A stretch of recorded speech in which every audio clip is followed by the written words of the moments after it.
உலகின் மிகவும் பிஸியாக இயங்கும் விமான நிலையமாக மும்பையின் சத்ரபதி சிவாஜி விமான நிலையம் அறிவிக்கப்பட்டுள்ளது. ஒரே ஒரு விமான ஓடுதளம் கொண்ட விமான நிலையங்களில் அதிக பரபரப்பாக இயங்கக்கூடிய விமான நிலையமாக இதுவரை லண்டனில் உள்ள ஹீத்ரோ ஏர்போர்ட் இருந்து வந்தது. தற்போது லண்டன் விமான நிலையத்தை பின்னுக்கு தள்ளி மும்பையின் சத்ரபதி சிவாஜி விமான நிலையம் முதலிடத்துக்கு வந்துள்ளது.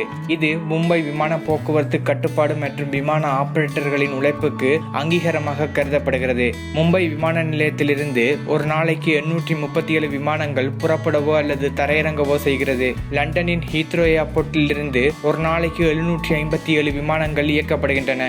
2017 மார்ச் மாத நிதியாண்டின் முடிவில் 45.2 மில்லியன் பயணிகளை மும்பை விமான நிலையம் கையாண்டுள்ளது. இரண்டாம் இடத்திலுள்ள லண்டன் ஹீத்ரோ ஏர்போர்ட் 44 மில்லியன் பயணிகளை கையாண்டுள்ளது.